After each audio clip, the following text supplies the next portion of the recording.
أعوذ بالله من الشيطان اللعين الرجيم بسم الله الرحمن الرحيم به نستعين وصلى الله على سيدنا محمد وآل بيته الطاهرين اللهم صل على محمد وآل محمد وعجل فرجهم.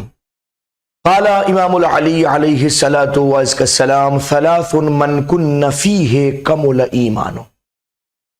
مولا متقیان حضرت علی بن ابی طالب کا ارشاد گرامی ارشاد فرماتے ہیں تین چیزیں جس کے اندر بھی ہوتی ہیں اس کا ایمان مکمل ہوتا ہے. ایمان کی تکمیل تین چیزوں کی بنیاد پر ہوتی ہے. اب دیکھیں ایمان کا ہونا ایک عام بات ہے، میرے پاس بھی ایمان ہے، آپ کے پاس بھی ایمان ہے، اس کے پاس بھی ایمان ہے. یہ مختلف باتیں ایمان کے تئیں گفتگو میں جاری رہتی ہیں اور ہم کہتے رہتے ہیں فلاں کا ایمان موجود ہے، فلاں کا ایمان موجود ہے. لیکن سوال یہ ہے کہ ہمارا اور آپ کا ایمان کامل بھی ہے کہ نہیں؟ کہ ہم اپنے ایمان کو کامل کہہ سکتے ہیں کہ نہیں؟ اگر کہہ سکتے ہیں تو پھر ضرورت ہے کہ ہم سمجھیں کہ ہمارا ایمان کامل کن بنیاد پر ہو رہا ہے. کتنی چیزیں ہیں جو ایمان کو مکمل فرماتے ہیں ثلاثن، تین چیزیں من کن فی، جس کے اندر یہ تینوں چیزیں ہوں کمل ایمان ہو تو اس کا ایمان مکمل ہوتا. کون کون سی ہیں؟ توجہ فرمائیے. فرماتے ہیں العقل، تکمیل ایمان کے لیے پہلے نمبر پہ عقل ضروری ہے. اگر عقل ہے تو ایمان مکمل ہے، اور عقل نہیں تو ایمان مکمل نہیں ہے. دوسری منزل والحلم، حلم بردباری، انسان اگر بردباری نہیں ہے تو ایمان مکمل نہیں ہو سکتا. اور تیسری چیز والعلم، اور علم بھی ہے. یعنی عقل، حلم اور علم. پروردگار ان تینوں صفات کو ہمارے اندر ودیت فرما تاکہ ہمارا ایمان مکمل ہو سکے اور تیری بارگاہ میں سرخرو ہو سکے. عزیز من، ہماری گفتگو چل رہی تھی اس سلسلے میں کہ اہل سنت والجماعت کے نزدیک امامت کی ثبوت کا راستہ کیا ہے، کس طریقے سے امامت کا ثبوت ہوتا ہے اس بنیاد پر. لہذا انہوں نے اہل سنت والجماعت کے جو مختلف علماء ہیں ان کی آراء کو پیش کیا، اور اب مصنف نے ان آراء کے اوپر اور ان اقوال و نظریات کے اوپر کچھ ملاحظات رکھے. فرماتے ہیں یلاحظ علی هذه الاقوال والنظریات، ان تمام نظریات، ان تمام اقوال کے اوپر کچھ ملاحظات. اولا، پہلا ملاحظہ ان موقف اصحابها موقف من اعتقد بصحت خلافت الخلفاء. وہ فرما رہے ہیں کہ ان تمام افراد کا موقف ان لوگوں کا موقف ہے کہ جو خلفاء کی خلافت کا صحیح ہونے کا عقیدہ رکھتے ہیں. جتنے افراد ہیں یہ تمام وہ افراد ہیں جو یہ کہہ رہے ہیں کہ خلافت خلفاء صحیح ہے. ابو بکر، عمر و عثمان و مولائے متقیان شامل کیجئے اس کے اندر تاکہ وہ یہ تمام کہا جائے. لہذا جو ان تمام خلفاء کی خلافت کو صحیح مانتے ہیں ان کے نظریات ہیں کہ جناب اس بنیاد پر فاستدل به علی من یرتئیہ من الرأی. لہذا اب استدلال وہی کر رہا ہے جو خود اپنی رائے پیش کر رہا ہے، اپنی رائے کے مطابق وہ ان چیزوں کو پیش کر رہا ہے. وہذا استدلال علی المدعی بنفسہا، یہ ایسے ہے گویا میں اپنی بات پر اپنی بات سے استدلال کروں. میں اپنی بات کو کہنا چاہتا ہوں اور میں جیسے کل میں نے کہا تھا دلیل یہ ہے، جیسے پرسوں میں نے کہا دلیل یہ ہے. جیسے میں یہ کرتا ہوں صبح کو اٹھنا چاہیے، اٹھنا چاہیے، ہاں اٹھنا چاہیے. کس وقت؟ 8 بجے. کیوں 8 بجے؟ ارے کل میں اٹھتا ہوں نا. تو اپنی دعوے پر انسان خود دلیل بن کے سامنے آئے. وہ دور واضح، یہ دور ہے اور بالکل سامنے کی بات ہے، یہ ممکن نہیں ہے. ایک ملاحظہ تو یہ ہو گیا. ثانیاً، دوسرا ملاحظہ ان ھذا الاختلاف الفاحش فی کیفیت عقد الامامہ، امامت کے عقد کی کیفیت میں جو خاص طور پہ اختلاف آیا ہے وہ فحش اختلاف ہے، بالکل بدترین اختلاف سا نظر آتا ہے. یعرب عن بطلان نفس الاصل، جو نفس اصل کے بطلان کرنے کے لیے کافی ہے. لأنہ اذا كانت الامامہ مفوضہ الی الامہ، اس لیے اگر امامت کو آپ امت کے ہاتھ میں تفویض کر دیں، امت کے ہاتھ میں دے دیں، کان علی النبی صلی اللہ علیہ وسلم بیان تفاصیلہا، تو حضور پر واجب ہے کہ اس کی تمام تفاصیل کو بیان فرمائیں. وہ طریق و انعقادہا، اور یہ بتائیں کہ یہ امامت کیسے منعقد ہوتی ہے. اگر امامت کو امت کے ہاتھ میں دی جائے تو حضور پر واجب ہے کہ اس کی تفصیل کو بیان کریں، کیسے ہو بیان کریں. ولیس عقد الامامہ لرجل، اقل من عقد النکاح بین الزوجین الذی اہتم القرآن والسنہ ببیانہ وتحدیدہ. اور کہ عقد امامت کسی مرد کے لیے عقد نکاح سے کم نہیں ہے کہ جو دو میاں بیوی کے درمیان میں ہوتا ہے. ایسا عقد نکاح جس کا قرآن نے اہتمام کیا ہے، سنت نے اس کا بیان کیا ہے، تحدید کی ہے. والعجب ان عقد الامامہ الذی تتوقف علیہ حیات الامہ. اور تعجب تو یہ کہ وہ عقد امامت کہ جس کے اوپر امت کی زندگی موقوف ہے، لم یطرح فی النصوص، وہ نصوص میں وارد ہی نہیں ہوئی ہے. علی زعم القوم، جیسے کہ پوری قوم نے گمان کر رکھا ہے. وَلَمْ يَتَبَيَّنْ حُدُودُهُ شَرَائِطُهُ، اور حضور نے نہ اس کے حدود بیان فرمائے نہ شرائط بیان فرمائے.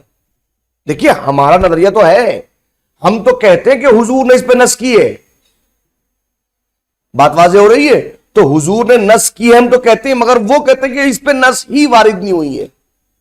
تعجب ہے، عقد نکاح کے لیے نص موجود ہے قرآن میں بھی اور حضور کی سنت میں بھی، اس کا مکمل بیانات موجود ہے، تحدید موجود ہے، لیکن عقد اس پہ پوری امت کی حیات کا دار و مدار ہے.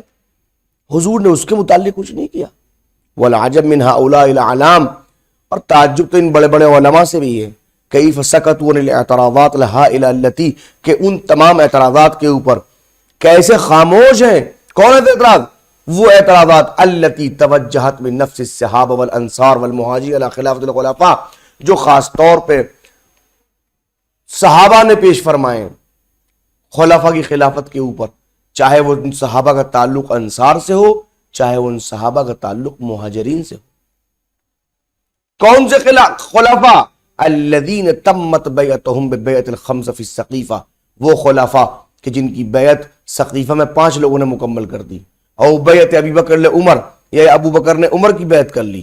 او بشورى 6، یا یہ کہ جناب 6 لوگوں کی شورا بیان کر دی گئی. فَإِن مَنْ كَانَ مُلِمًّا بِالتَّارِيخ، تو یہ دیکھیے آپ تاریخ بھری پڑی ان چیزوں سے. یرا کیف کانت عقیدہ کثیر من الصحابہ مرتفعہ بالاعتراضات، تو جو بھی تاریخ کو پڑھنے والا ہے تو تاریخ بھری پڑی، وہ دیکھے گا کہ کیسے اکثر صحابہ نے ان پہ اعتراض وارد کیا ہے. حتیٰ ان الزبیر وقف فی السقیفہ امام المبایعین، حد تو یہ کہ زبیر بیعت کرنے والوں کے سامنے سقیفہ میں کھڑے ہو گئے.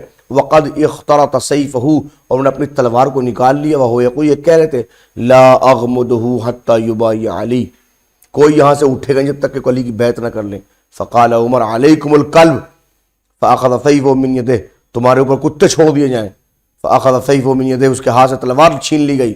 وضرب الحجر وکسر، اور اس کو تلوار کو پتھر پہ مارا گیا اور توڑ دیا گیا. تو زبیر کھڑے ہوئے، یہ تب مسئلہ ہوا. تو کہنے کا مطلب یہ کہ زبیر کوئی عام آدمی کا نام ہے، مہاجرین میں سے ہیں، حضور کے رشتہ دار ہیں، خاندان والے ہیں، سگے چہزاد بھائی ہیں حضور کے. وہ کھڑے ہو کے بیعت کر رہے ہیں. کسی کو بیعت کے اوپر اعتراض دکھائی نہیں دیتا. بات سمجھ میں آئی؟ اب فرمائیے، 2 ملاحظات دماغ میں رکھیے. اور اب سوال، اہم سوال، هل الشورى اساس الحکم والخلافہ، کیا خلافت کا اور حاکم بننے کی اساس شورا ہے؟ کہ شورا کو ہم بتا سکتے ہیں کہ یہ حکومت کی اساس ہے اور خلافت کی اساس ہے؟ قد حاول المتجددون من متکلمی اہل سنہ، اہل سنت کے جو جدید متکلمین ہیں، انہوں نے کچھ چیزیں پیش فرمائی ہیں. سب بصیغۃ الحکومہ الاسلامیہ علی اساس المشورہ، انہوں نے کہا حکومت کا صیغہ، حکومت اسلامیت کا صیغہ جو معین ہوگا وہ مشورے کی بنیاد پر ہوگا. بجعلہ بمنزلۃ الاستفتاء الشعبی، اس بنیاد پر کہ انہوں نے کوئی یہ پورے شعب کا استفتاء ہے، پورے شعب کی ضرورت ہے، پورا شعب، پورا گروہ، پورا قبیلہ امت اسلامیہ کا مسئلہ ہے، لہذا اس کو مشورے کی بنیاد پر حل ہونا چاہیے. جناب علی، کیا آپ کے اس بیان پر اور آپ کے اس دعوے پر کوئی دلیل بھی ہے؟ فرمایا استدلوا علی ذلک بآیتین، ہم نے دعوے پر 2 دلیل سے استدلال کیا ہے. الآیت اللہ، پہلی آیت، قولہ سبحانہ تبارک و تعالی وشاورہم فی الامر فاذا عزمت فتوکل علی اللہ، رسول آپ ان سے امر کے معاملے میں مشورہ کیجئے. فاذا عزمت، اور اگر آپ عزم کر لے، ارادہ پکا کر لے، فتوکل علی اللہ، تو اللہ پہ توکل کیجئے۔ فاللہ سبحانہ تبارک و تعالیٰ امر نبیہ بالمشاورہ، یہ سورہ آل عمران کی آیت نمبر 159 تھی۔